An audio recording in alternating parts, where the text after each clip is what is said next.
అక్కడ మన తెలుగువాడు ఒకడు ఉన్నాడండి.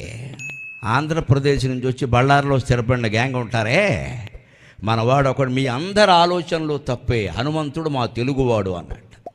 ఏంటంటే తన పని తాను చేసుకోవడం మానేసి ఎదుటి వాళ్ళ పనులు వేలెట్టి దానికోసం సొంత డబ్బులు ఖర్చు పెట్టుకుని సముద్రాలు దూకేసి రాక్షసులతో కూడా యుద్ధం చేసి కొంపలంటించేవాడు ఎవడన్నా ఉంటే తెలుగువాడు ఒక్కడే. ఇంత సాహసాలు తెలుగువాడు తప్పితే ఎవడు చూడు హనుమంతుడు చేసాడు. స్వభావాన్ని బట్టి ఆలోచించాలయ్యా. పేరును బట్టి ముస్లిం అంటారు, ప్రాంతాన్ని బట్టి తమిళ కుదర. స్వభావం మన తెలుగువాడి స్వభావం. మన పనులు మనం చేయం, ఇతరుల పనులన్నీ నెత్తిమి పెట్టుకుంటాం. మన భాష మనం మాట్లాడం, పరభాషలన్నీ మాట్లాడతాం. మన వేషం మనం వెయ్యం, ఇతరుల వేషాలన్నీ మనం వేస్తాం. ఇతరుల కోసం ఎన్నో త్యాగాలు చేస్తాం, మన కోసం మనం మొత్తం మర్చిపోతాం. ఈ జబ్బు మావాళ్ళు ఒక్కడికే ఉంది. మీరేమనుకోకపోతే హనుమంతుడు మావాడు అంటే నీకే ఓటేసాం పో, హనుమంతుడు తెలుగువాడే అన్నారు.